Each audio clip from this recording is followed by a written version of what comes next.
Good evening and welcome to Poland Daily. I'm Nicholas Richardson and this is the news. The head of the Polish Teachers' Union, Sławomir Broniarz, has announced that the teachers' strike will end on Saturday, April the 27th. However, he emphasised that this suspension of strike action does not end the protest. The teachers will give Prime Minister Mateusz Morawiecki until September to resolve the issue. Today we've witnessed a final trial of disassembly of the Polish education system in the Polish Sejm. That's why today we, teachers, parents and students are standing here to announce our common decision on what to do next. From Saturday, April 27th, the Polish Teachers' Union will end its strike. And today we will start a new, much more important stage. We are halfway there. That's why we won't sign what the Solidarity Trade Union signed. We demand a meeting held in the near future to talk about rebuilding the education system that the 21st century needs and the proper development of children and teenagers. The Sejm has voted to extend the 500 Plus programme, which currently provides a monthly payment of 500 zloty for every second and subsequent child in a family. The benefit will now be payable in respect of all children, regardless of the family's income. This is another government programme aimed at supporting Polish families. The Polish Parliament approved the government's plan to expand its flagship child benefit program to include children under 18 regardless of their family income. Prime Minister Mateusz Morawiecki told reporters at the time that the Family Plus program, which was launched on April 1st, 2016, had opened up new prospects for Polish families and encouraged them to have more children. In an earlier statement, Morawiecki had said that the program introduced by his government 3 years ago was an investment in the nation's future. Social Policy Minister Elżbieta Rafalska told reporters last month that the Family 500 Plus initiative was benefiting more than 3.6 million children nationwide. The Polish Prime Minister, Mateusz Morawiecki, took part in a summit between the Visegrad Group, comprising Poland, Hungary, the Czech Republic and Slovakia, and Japan. The meeting took place in Bratislava and discussed, among other matters, deepening mutual economic cooperation and political partnership. Our reporter, Magdalena Balkiewicz, has more from Bratislava. The summit of the Prime Ministers of the Visegrad Group and Japan in Bratislava was dedicated to continuing cooperation between the V4 European countries and Japan. This partnership has continued since the year 2013 and was initiated by the Prime Minister of Japan. Strengthening economic ties in the group, particularly between Poland and Japan, was the subject of a dinner attended last night by the Polish Prime Minister and his Japanese counterpart. Today's meeting took place in the beautiful castle in Bratislava, Slovakia. This year, Poland and Japan celebrate the centennial of the bilateral diplomatic relations. As Minister Stratsky noted, Japan is Poland's most important economic partner in Asia, and our diplomatic and economic ties are strengthening. On February 1st, 2019, the bill of the bilateral cooperation went into effect, and a portion of that bill was discussed yesterday and today. I did stress Polish interests. We discussed interesting proposals of the Japanese side, which are in the early stages, and it is too soon to talk about them. Japan and Poland have historically good relations, and I used this opportunity to talk about more general current world issues like Brexit, international terrorism and mass migration. Also the growing power of China, matters involving Russian aggression on Ukraine, Crimea. Tomorrow, the Japanese Prime Minister plans to take part in the summit of the European Union and Japan. The former mayor of Warsaw, Hanna Gronkiewicz-Waltz, did not appear today at a hearing in the regional court in Warsaw, in which she has been called as a witness. The case, brought by the former vice president of Warsaw, Jan Wojciechowicz, against Jan Śpiewak, an urban activist, concerns the reprivatization of real estate in Warsaw seized by the communists during the post-war years.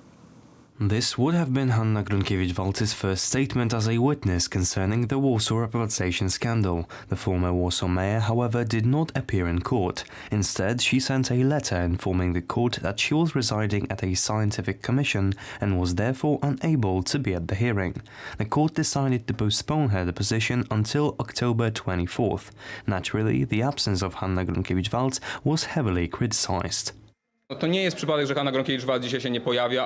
is not a coincidence that Hanna Gronkiewicz-Waltz did not appear in court today. Her plan was to not have all EU media outlets recording her confession regarding the Warsaw Reprivatization. We all know she thinks of herself as a part of the exceptional caste. She never testified before the Verification Commission.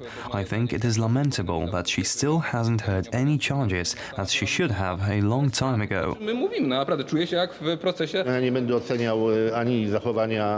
I will not comment on the behavior of the accused or the witnesses. This is the responsibility of the court. I can only comply with their rulings. Absolutnie nie dziwi mnie, że ona nie przyszła dzisiaj na tą sprawę. Jacek Wojciechowicz sued Jan Śpiewak for his statements regarding the reasons for Wojciechowicz's dismissal from the City Hall. He was removed from office in September 2016, several days after inaccuracies concerning the privatization of the estate at Chmielna 70 were unearthed. The former mayor of Warsaw justified the decision with poor performance with regards to the city's investments. Jeżeli ktoś używa If someone blatantly lies, writing that I was dismissed for my alleged participation in the privatization scandal, which I had no business with, it is difficult to move forward from that. The former Warsaw mayor even mentioned the exact reason for my dismissal during a conference on September 8. Hanna Gronkiewicz-Waltz still hasn't testified on the Warsaw Reprivatization case, despite the Verification Commission calling for her deposition multiple times. That's the news. Thank you for watching. Stay with us for the business, weather and more programmes. But from me, it's have a good night and a better tomorrow.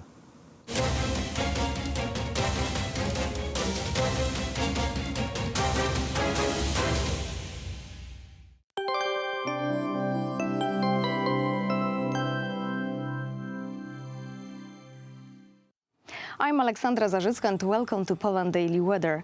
Let's take a look at the forecast for tonight. A warm night across the country with temperatures ranging between 11 to 13 degrees in central Poland and in Lublin and Rzeszów. Cloudless skies expected around Katowice and Kraków. And now over to tomorrow. Sunlight will appear across the country except Podlasie, and there we will see thunderstorms. The temperature will rise and will range from 24 to 27 in Warszawa. Let's see the forecast for the following 3 days. Saturday will be a sunny day on the west and in central Poland, but on the east we will see thunderstorms. The highest temperature 23 on the northeast. On Sunday, temperature will fall and will range from 15 to 17 degrees. On Monday, maximum temperature will be 17 degrees in central Poland and the minimum will be 14 around Śląsk. Thank you for watching and goodbye.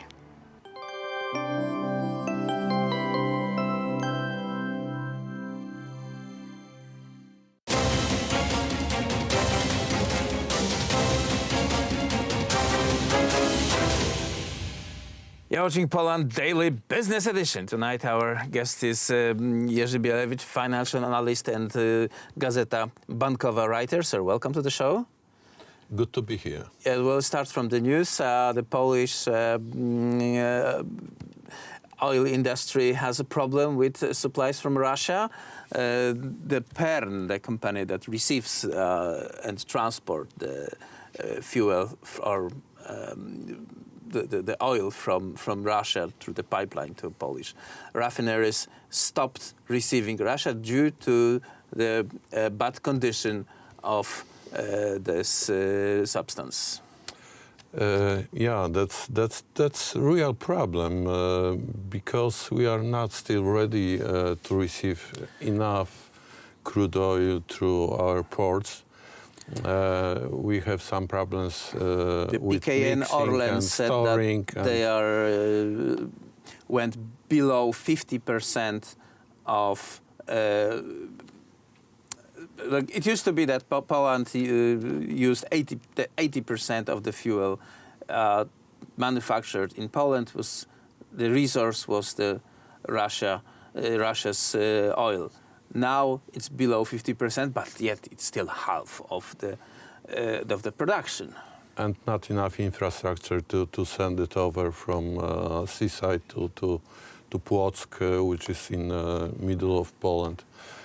So it's a real problem, and the question we should ask whether it's political or it's just technical issue.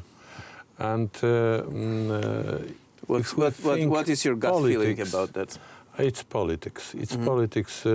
Does it concern Poland or other countries? I think it's Belarus, and because Putin likes to extend his rule in Russia, and he wants to expand to Belarus, and maybe it's kind of blackmail because this country benefited from importing Russian crude,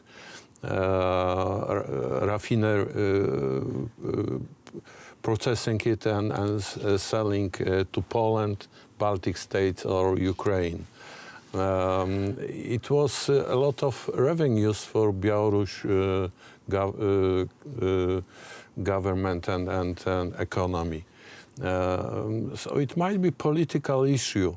And if it's political issue, I wonder what our German friends would say, how would they react, because there are some refineries at the end of Drużba, Przyjaźń, friendship pipeline that are this pipeline in Germany. The installation was built in 1970s and 1980s with the idea of transporting the Russian crude from Russia to the Western Germany, and Poland was in the middle of the road. And we can go, step further. What about the cooperation in energy sector between Russia and Germany? If we talk about natural gas, the Nord Stream 2, and is Russia a reliable source?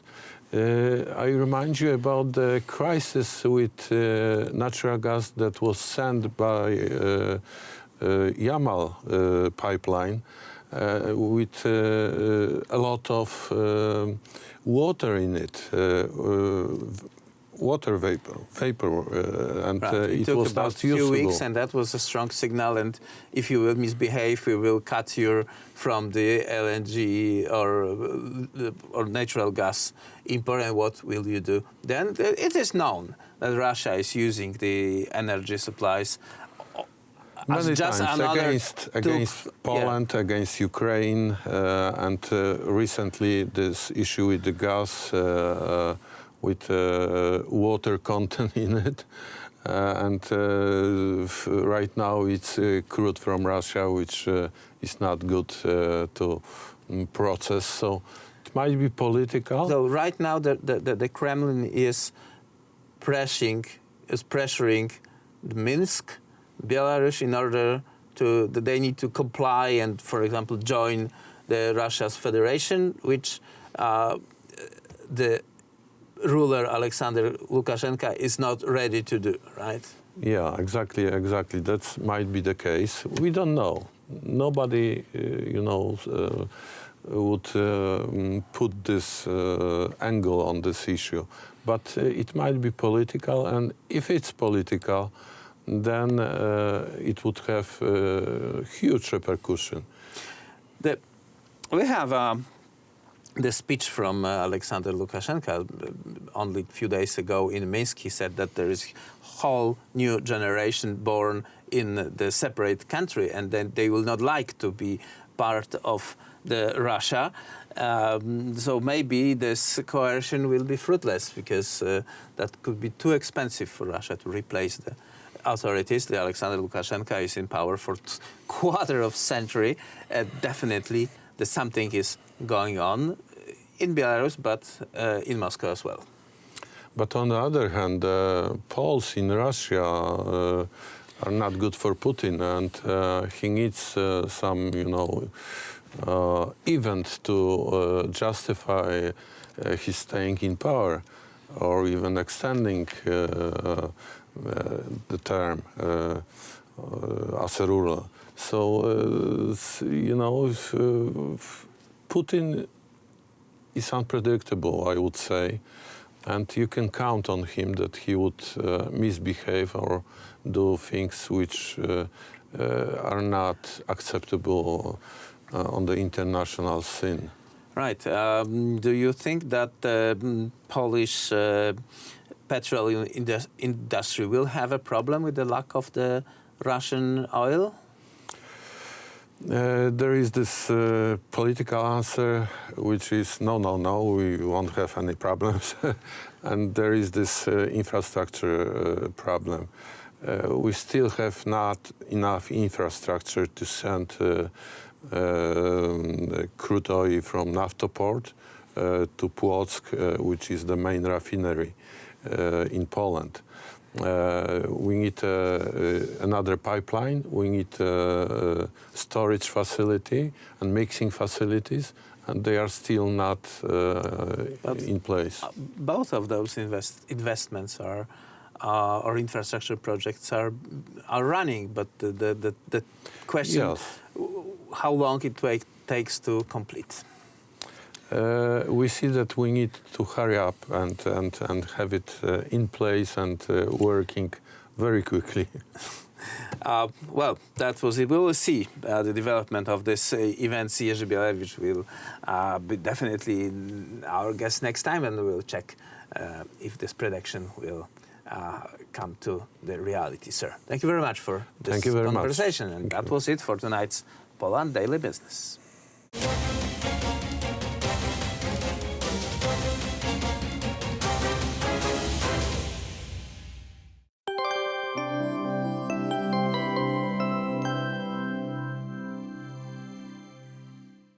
I'm Aleksandra Zarzycka and welcome back to Poland Daily Weather. Let's take a look at the forecast for tomorrow. Sunlight will appear across the country except Podlasie, and there we will see thunderstorms. The temperature will rise and will range from 24 to 27 in Warszawa. And now let's see tomorrow's forecast for our continent. In the Balkans, temperature will range from 23 in Bucharest to 27 in Sofia.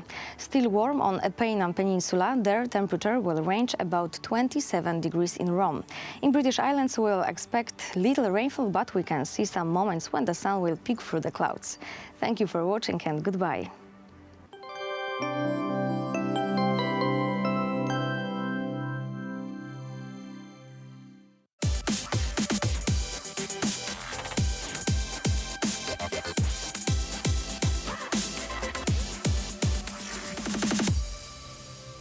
Jan Kochanowski was a Polish Renaissance poet who established poetic patterns that would become integral to the Polish literary language. He is commonly regarded as the greatest Polish poet before Adam Mickiewicz and the greatest Slavic poet prior to the 19th century. Kochanowski was born at Sycyna near Radom, Poland. Little is known of his early education. At 14, fluent in Latin, he was sent to the Kraków Academy. After graduating in 1547, at age 17, he attended the University of Königsberg in Ducal Prussia and Padua University in Italy.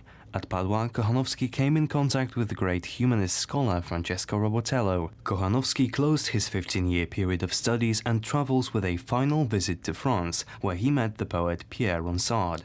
In 1559, Kochanowski returned to Poland for good, where he remained active as a humanist and Renaissance poet. He spent the next 15 years close to the court of King Sigismund II Augustus, serving for a time as royal secretary. Kochanowski settled on a family estate at Czarnolas, Blackwood, to lead the life of a country squire.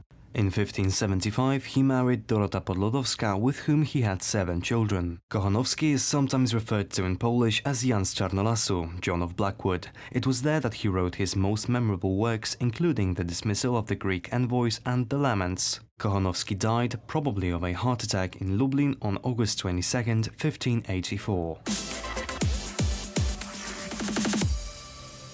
Okay, so the time in Italy and France, is summed up to about 5 years. Yes.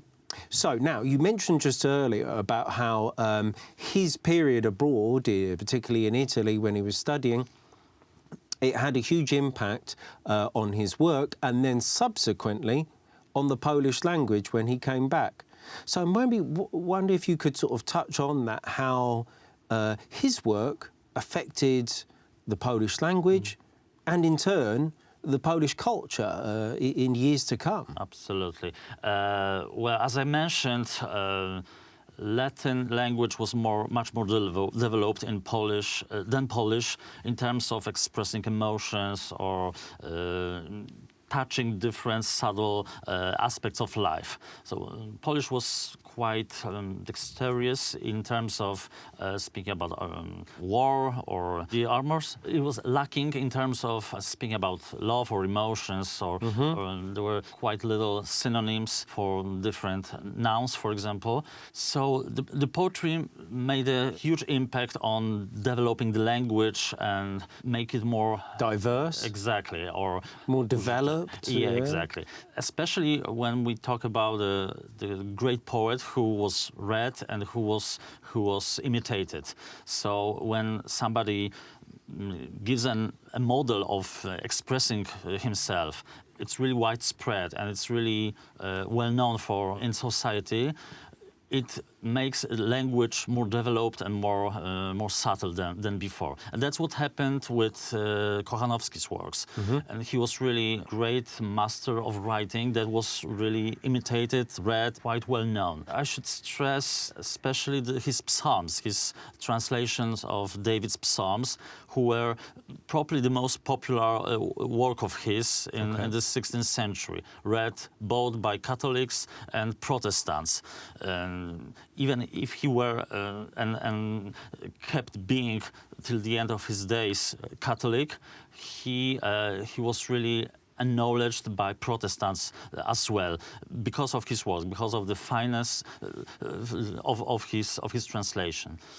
Okay, I see. And if we sort of fast forward a little bit closer to the present day, is there some aspect of Polish culture that we can look to and, you know, maybe not directly influenced by Kochanowski, but is there something that we can look to in more modern times so we can say, yeah, that aspect of culture or that person has probably in some way, albeit directly or indirectly, been influenced by him and his work? Yeah, he's read in schools, so most people know his works, especially trance or St. John's Eve or songs.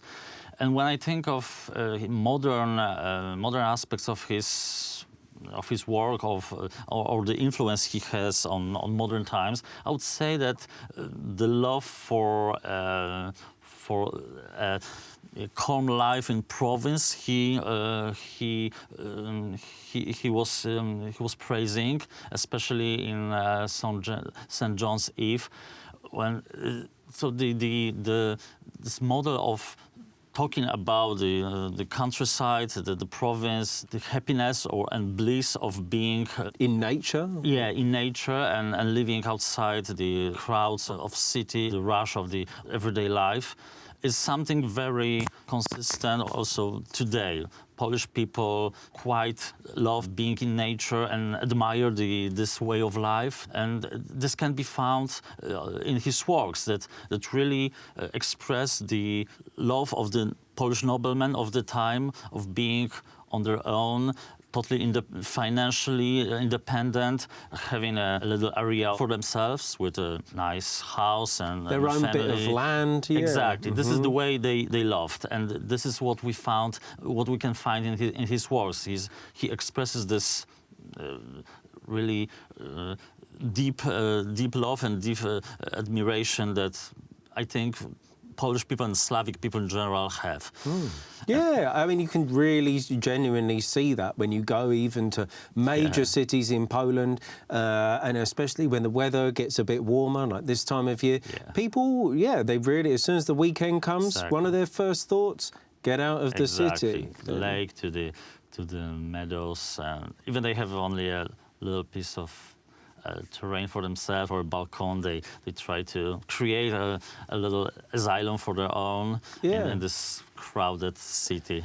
It's very true, because there was sort of, if you compare that with a lot of Western countries, you don't have that sort of desire to get that little escapism from the city, or that little time away. And in the epoch we're talking about, there's a clear division between the western, eastern part of the continent, where England, France, or the Netherlands are growing extremely, and their cities grow very intensively. They get rid of the forests, or they use it for creating modern economy, capitalistic or pre-capitalistic economy. Eastern Europe is more rural. There are mostly no big cities. Even Warsaw wasn't a big city in comparison to Paris or Amsterdam or London. So most people lived in the countryside, and they didn't want to change it. They felt right outside of the crowded cities. Sure. So now you've mentioned that some of the themes of his poems are connected with the nature and the countryside, etc. And you've also mentioned some other aspects as well. What would you say are, when you first think about his work, or maybe when many other people first think about his work, what are the themes that first sort of spring to mind? Well, I would say that the most known work of his were probably Trance, these mournful poems about his dead daughter Ursula, but also Trifles, were very funny and humorous, capturing different funny aspects of everyday life. So he's really versatile and covering many different topics. It's interesting because even what you're saying there even sounds like it kind of relates to kind of modern day comedy in a way, which often is thinking about, picking up on the little things from everyday life which we maybe don't notice so much, and sort of relating to them in a way, and picking up on the little details which maybe we ignore. So maybe we could even say that is absolutely. And they're still funny, because sometimes the old Polish poetry gets old very quickly, and the humor, the fun in it is not noticeable anymore. In his works, it is still there, so everyone can enjoy his brightness and his wit, and that's what I really recommend to the viewers to check it and to get familiar with his poems.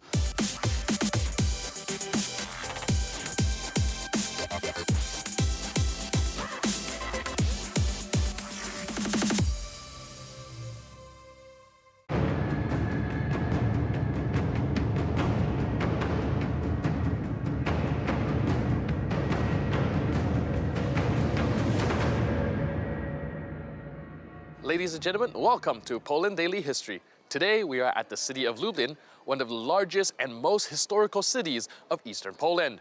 We will be speaking to Mr. Hubert Mącik, Chief Heritage Protection Officer, about some of the most beautiful buildings of Lublin and the history behind them.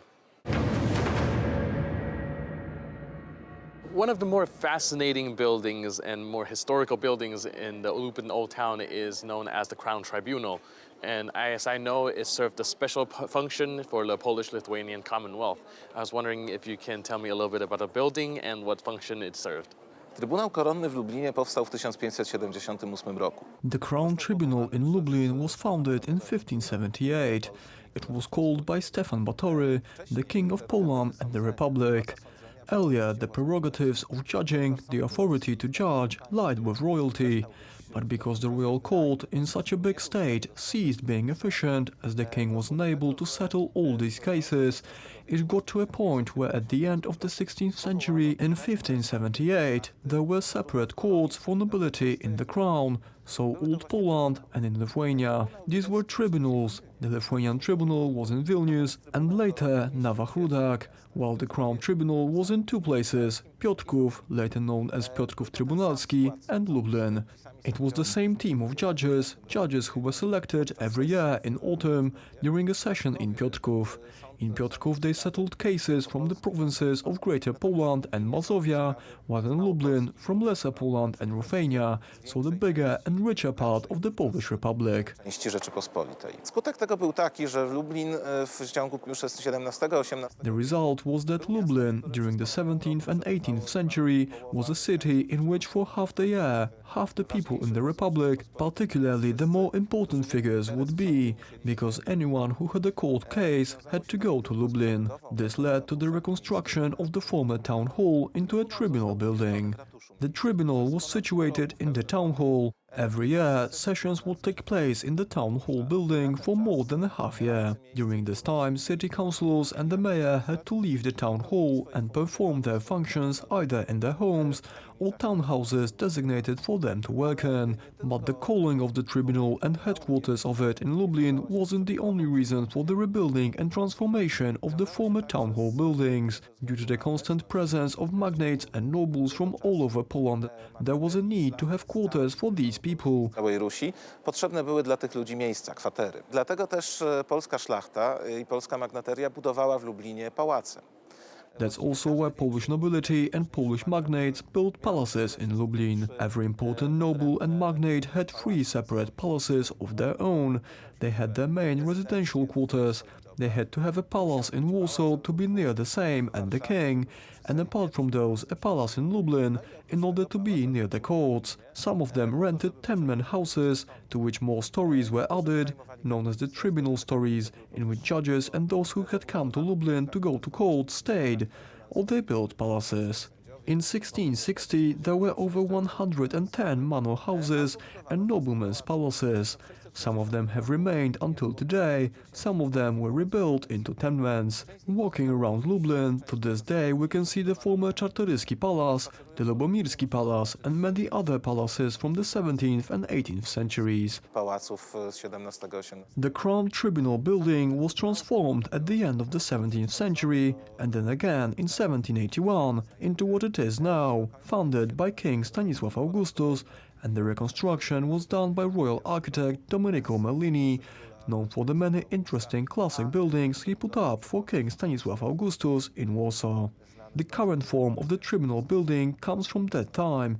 Today it is occupied by part of the departments of the Lublin City Council, first and foremost the wedding hall. From the point of view of Polish history and the monuments we have in Poland, it could be said that the Crown Tribunal is very underappreciated, particularly by the residents of Lublin, but not only, because from the point of view of how much it meant in Polish history, it's a monument comparable to the royal castles in Warsaw and Wawel. These were the headquarters of the king and the Sejm, and here we had the headquarters of justice, the headquarters of an independent, self-governing noble judiciary, which in truth by the 18th century had degenerated and became less efficient, which gave birth to legends such as the story of the Devil's Handprint, in which bribed members of the tribunal were supposedly told by a widow wronged by the court that devils could judge this case better than judges, and at night devils were to turn up and settle the case themselves.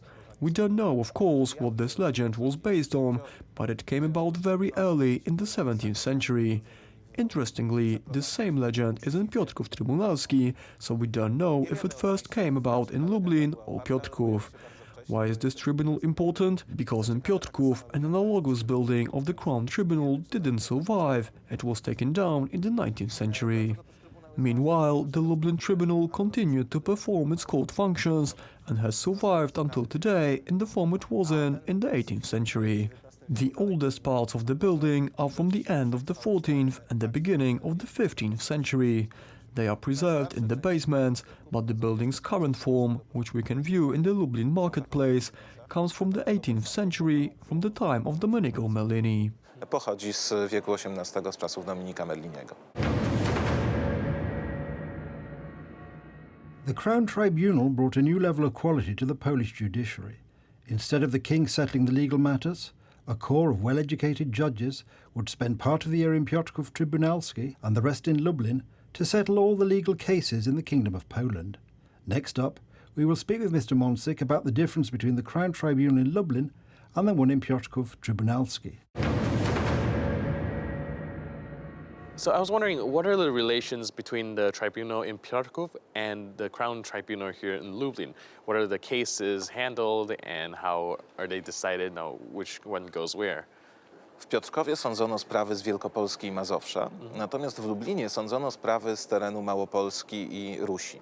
Even though Piotrków handled cases from Greater Poland and Mazovia, while Lublin handled cases from Lesser Poland and Ruthenia, it was the same team of judges who were selected once per year in Piotrków in early autumn. The tribunal in Piotrków first handled all the cases from Greater Poland, Most of the time, these cases were resolved before Christmas, and then the members of the tribunal would move to Lublin, although tribunal sessions did not take place in Lublin until what is known as Przewodnia Niedziela, the first Sunday after Easter, but this didn't stop people heading to Lublin much earlier for the carnival, because in Lublin social life blossomed much more than in Piotrków.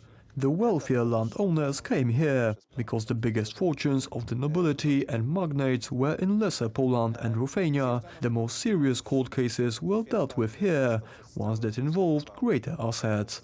People started to make their way to Lublin right after Christmas. For the entire carnival period, the city was a place for balls, meetings and a lively social life, which made it a good place for trade. Although in the 16th century, Lublin lost its position as a very big center for trade, located on the route between Eastern and Western Europe.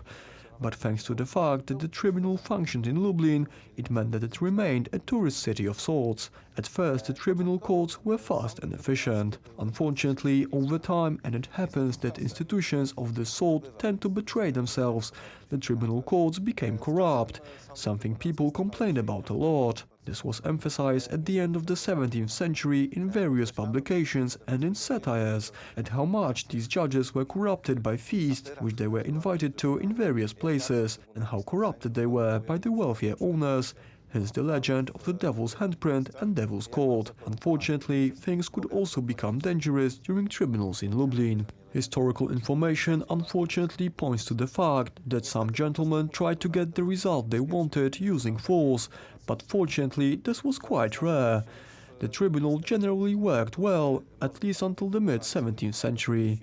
Later, cases were delayed, there were many more of them, and there were instances where they went on for a very long time and were not dealt with fairly. But thanks to the tribunal having their headquarters here in Lublin, the city held the status of being one of the most important cities in the Republic during the 17th and 18th centuries. One of the most important and one of the biggest. Najważniejszych i jedno z największych. The city of Lublin is not just one of the oldest cities of all of Poland, but also one of the best preserved.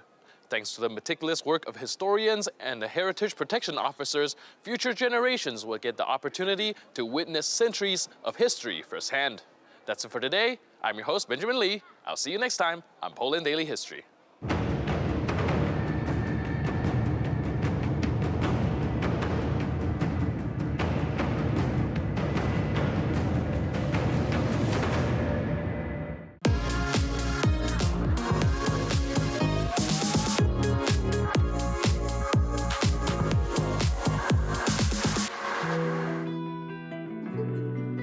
Hello, everybody, and welcome to another exciting edition of Poland Daily Travel, where you learn more about Poland here than in any other place in the world. Today, for this special edition and for the next couple of episodes, we're going to be in the studio. My guest is the loquacious and inimitable know-it-all Artur Górniewski. And we'll be examining together the greatest hits of Polish travel, places that you just won't want to miss when you come to Poland. We'll be skipping over Warsaw since we've covered it over the last few months extensively. And we'll be heading out in our minds to some of the great places like the Tri-City area, including Gdansk and Sopot and Gdynia, and the Hel Peninsula. We'll be talking about the Wolf's Lair, Hitler's explosive hideout in the Missouri and Warmia region of Poland in the northeast. Old Prussia, they call it. And we'll talk about some of the famous castles in Poland. Malbork, Nieborów, and Książ. Not all of them, but some of them, because there are a lot of really, really neat castles in Poland. And palaces. We'll take you on a journey in your mind to Krakow, to Zakopane. And we'll talk a little bit about Auschwitz, which is more of a center for pilgrimage than a tourist attraction, of course. And we'll take you to Białowieża Park on the eastern border with Belarus. There, the ancient bison roam. The lynx and the wolf are at home. It's also the oldest piece of forest left in the European Union. All this and more on the next couple of episodes of Poland Daily Travel. Hey, stick with us. Watch us on YouTube. And if you like it, just take a moment and click that like button. Poland Daily Travel. We do it for you. Thanks for watching. Let's come further south. Do you want to talk about the palace at Nieborów? Because that's in Mazowieckie, and this is again one of the fine palaces of Europe. Yes, isn't it? Yeah. Palace with amazing history. Yeah. Even Tsar Alexander I of Russia took his wife to this palace, so to impress her what kind of architecture we have in here. Yeah. French romantic style gardening next to Nieborów palace of Radziwiłł family.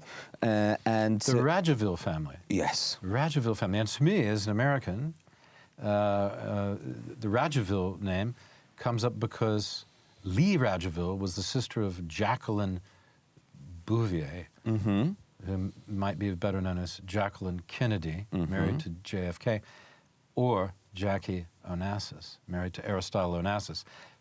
And I recently learned that Jackie stole Aristotle Onassis from her sister because her sister had an affair with JFK. I mean, this is sordid stuff.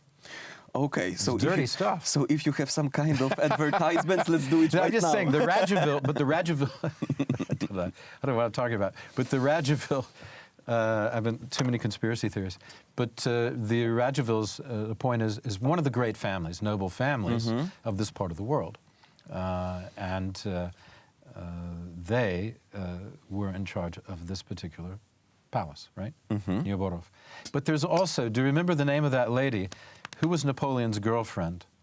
When Napoleon invaded, there was a lady who said, I will, take care of this guy and be hospitable for the good of the nation. That was cool.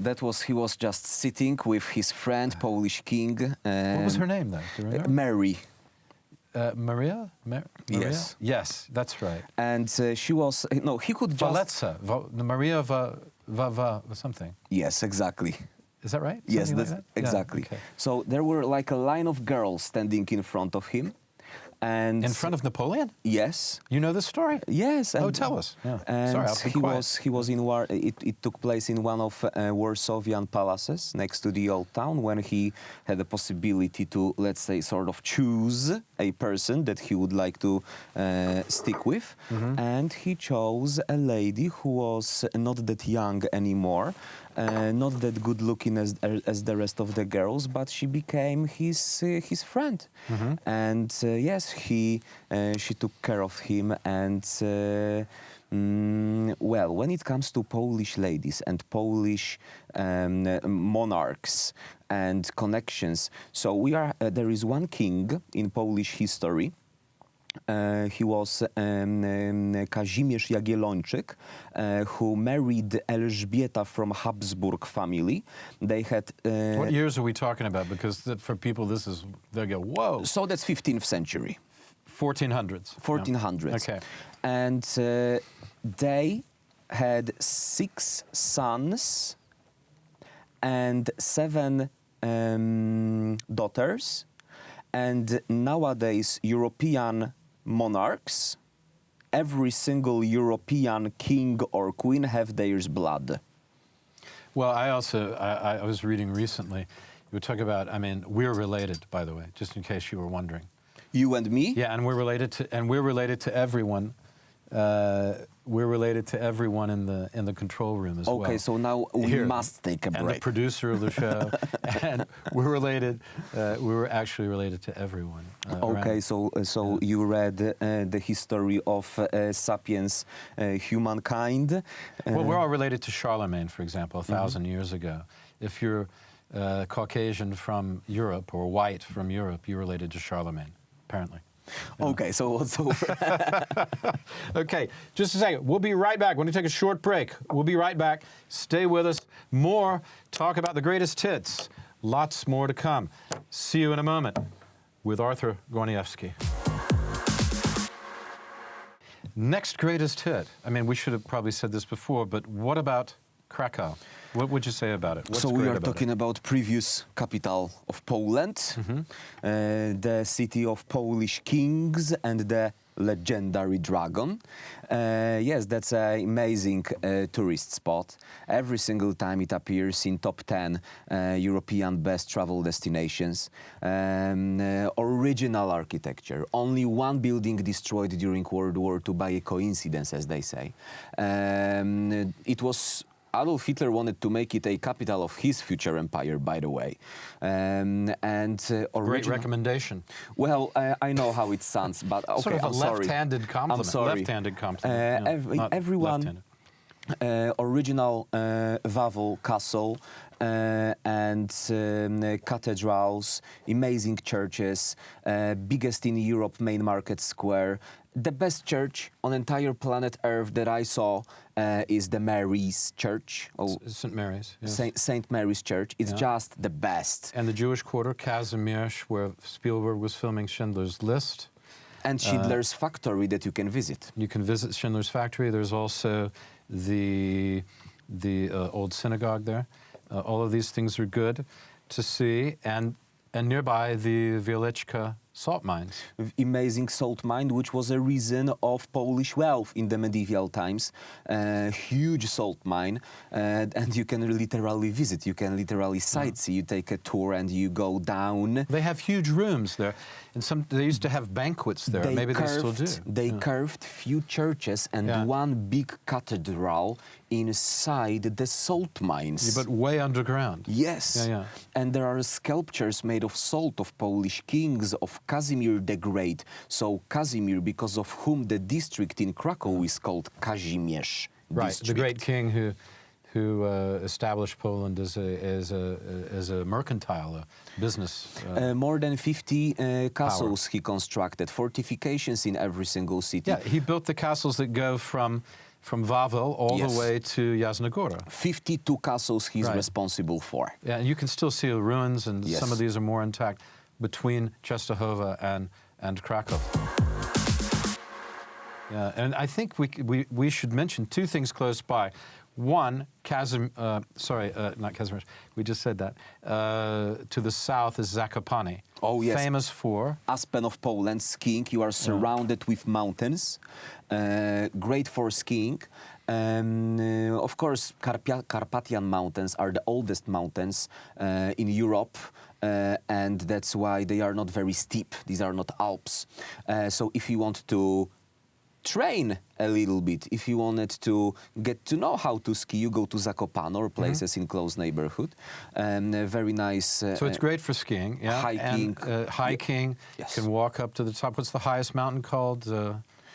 Ryssy. Ryssy Góra, yeah. Yes. Góra Ryssy, it's Ryssy about, Góra? just to give us an idea, it's about 2,000 meters 2,000 meters, which is high. Which is, let's say you can climb it, and it can be one of your first, let's say, destinations. Higher than any mountains on the east in the eastern part of the United States, for example. Okay. Not quite as high as the Pyrenees, but tall.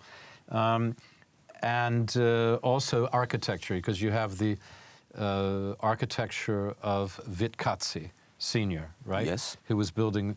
It's called the Zakopane style. Yes. And you can visit different installations, houses with this architecture, and that is what we're seeing. You see the real country style of old Poland. Hope you enjoyed that episode, and stay tuned for the next one. We'll be talking about Auschwitz and Wrocław, formerly Breslau, in the west of Poland. Stay with us. Poland Daily Travel. We do it for you.